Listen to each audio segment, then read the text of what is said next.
What existing organizational models enhance or enable our work in mathematics?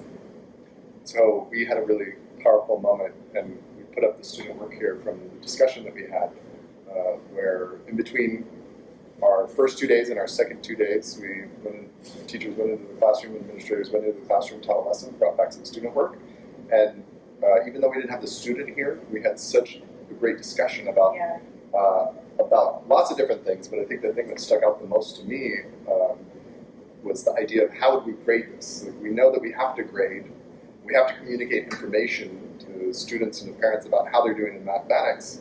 How do we do that in a way without discouraging them from doing the things we really want them to do in math?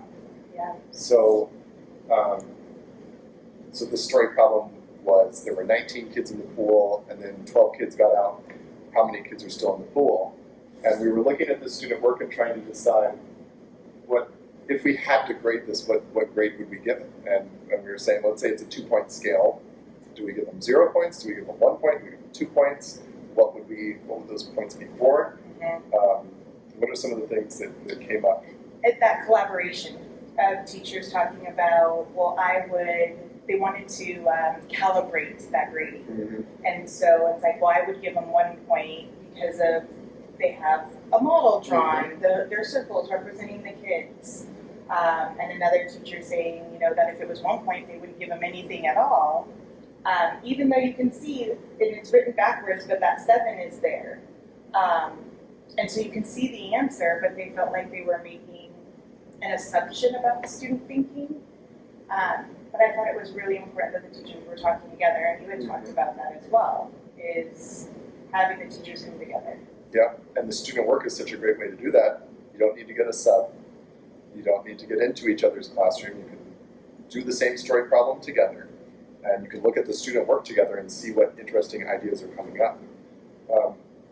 And what I thought was so fascinating about this is that if the student hadn't written the equation, we wouldn't know that they had figured out that the answer was 7. Right. So the equation was necessary to know that they got the right answer. Yeah. And then we had a great disagreement about, okay, but should a point be taken off for the equation that's incorrect? And then I forget who was talking about that. We also talked about the fact that it's second grade. Mm-hmm. And that they're not doing an algorithm, and the fact that they're still writing that number sentence that way, even though it's incorrect, that 7 being there is what told us that they had the answer.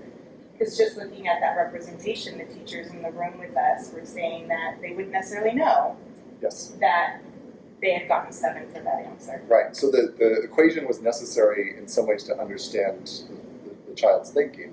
And it wasn't because the equation was not required. It just happened the student was trying it out. And then we were talking about how if we were subtracting points for an incorrect equation, how that would be discouraging kids from trying something new that they're not familiar with. Yeah. But if we're taking points off for that, then they're not going to try new things. And then we're gonna feel like they don't know and we need to show them. Right. But maybe one of the ideas was, let's give a point if you try something new, whether it's correct or not. Yeah. So we could say that this, if you're on a 2-point scale, they get 1 point for getting the correct answer, and 1 point for trying something new that wasn't correct. The equation wasn't correct, but there's so much that is correct about it, that all the numbers from the problem are represented. The equal sign is there, the subtraction symbol. So it represents the action of what's happening in the story. And that work with the teachers getting to talk to each other with that. Right. And then getting to do a re-engagement lesson with that. We talked about that.